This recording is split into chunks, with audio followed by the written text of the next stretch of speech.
Hello, my writerly friends. I am Victoria, author and editor.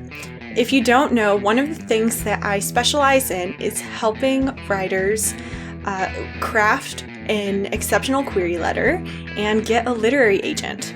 If you're pursuing publication, you have a lot of options. One of the options that many people take is to pursue representation. And of course, your agent will help you submit your work to large publishing houses. To get an agent, you have to snag them with a fantastic query letter, your first pages, your synopsis, and then of course, your entire manuscript. But if your query letter is not stellar, then you can't even get your foot in the door. So it's very important that your query hooks the agent right off the bat. Now, there are a lot of ways that you can go about that. There are a lot of important pieces and characteristics of an effective query. And if you're interested, I have a free resource called the Query Kit. I will link to where you can download that in the description box. And I have a paid query course that is very, very thorough and comprehensive. It includes audio, transcripts, and assignments and worksheets that walk you through the entire process of writing a query letter and submitting to agents.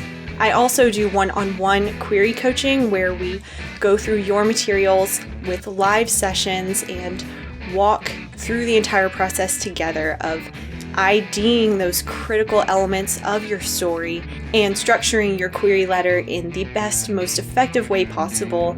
And if you're interested in that, you can check the description box for a link or email me, victoria@victoriagriffin.com, for more information.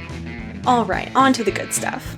So obviously there are lots of tactics and techniques that you can use to write an exceptional query letter, but there are also things that you should avoid doing. So today we're going to talk about 5 of those things that you should avoid at all costs. These are 5 mistakes that I commonly see when working with writers, things that pop up over and over again.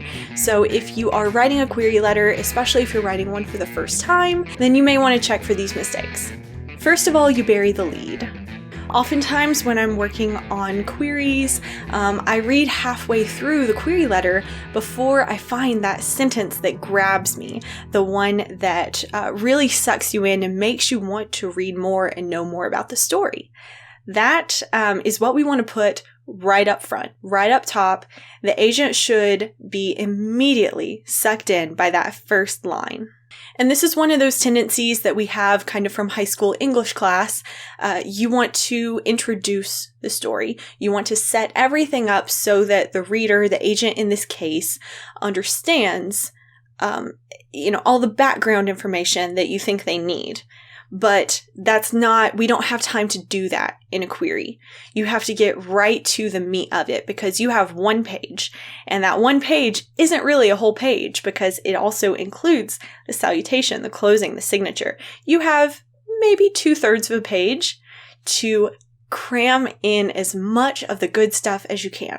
So you have to start right off the bat. And that brings us to the second common issue, and that is using the full page. Your query should be 1 page max. That's 1 page, Times New Roman, 12-point font, single space. But just because you have one whole page does not mean you should use the entire page. Be as succinct as possible. Remember that the agent is getting a ton of queries. A ton. And they're not letters anymore. These are emails or submitted over an online form. And when you have a query in that digital format, it is so easy to just click away.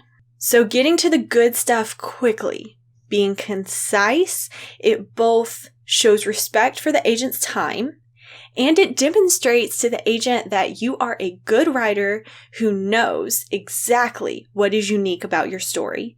You know how to sell it.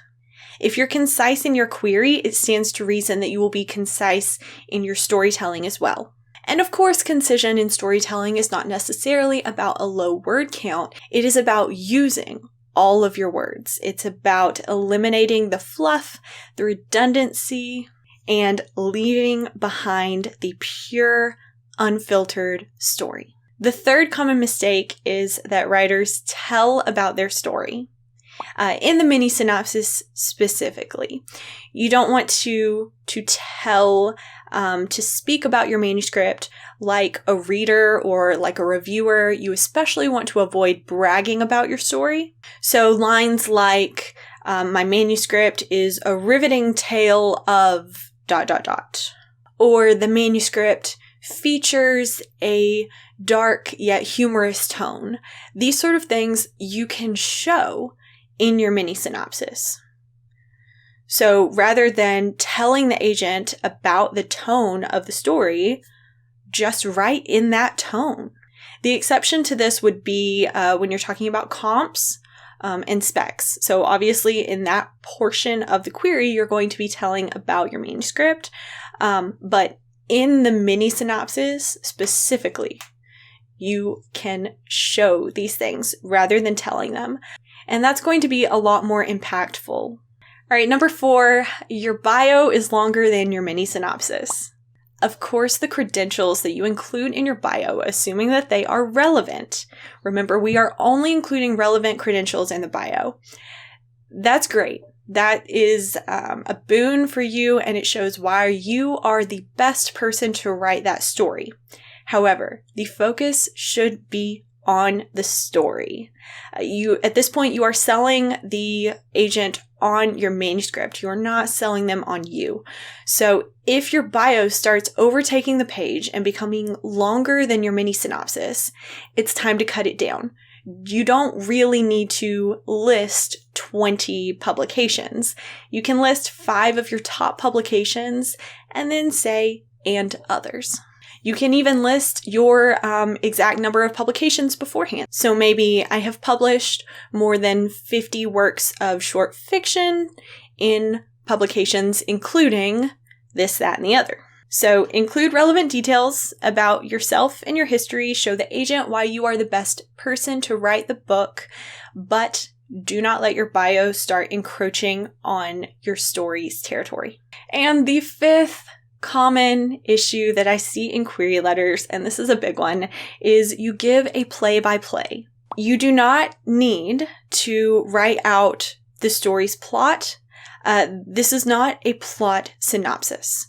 You're not telling the agent this happens, and then this happens, and then this happens. It's not interesting. It's not going to catch the agent's attention, and it is not conducive to the format that you are working with. A query letter is too short, too brief to give an entire play-by-play of your story's plot. Your query should be focused. Say that with me, everybody. The query should be focused. I would say, actually, when you are highlighting the important elements to include in your query, plot is not among them. Plot is rarely the focus of a query letter. You are highlighting what is unique and interesting about your story, and oftentimes that is the tone, the setting, the characters. It may be an aspect of the plot, but it is not the entire plot. So sit down, figure out what sets my story apart, specifically what sets it apart from other books in this genre, and focus on that. Structure your query around that, not around the plot. All right, so those are 5 of the biggest issues that I see with query letters. I hope this has been very helpful. If you've made these mistakes, don't worry about it. We all have. Everybody has made mistakes at one point or another. Just, recognize them. Sit down. Don't be afraid to rewrite. Half of writing is rewriting. That applies to books, that applies to short stories, and it most certainly applies to query letters. Of course, if you're looking for some more help, more resources regarding queries, you can check out my free query kit, the query course, and if you're up for it, individual query coaching. I will put links to everything in the description box, as always. So do any of these apply to your queries? If so, leave a comment, let me know. That's it for today, and I'll see y'all next time.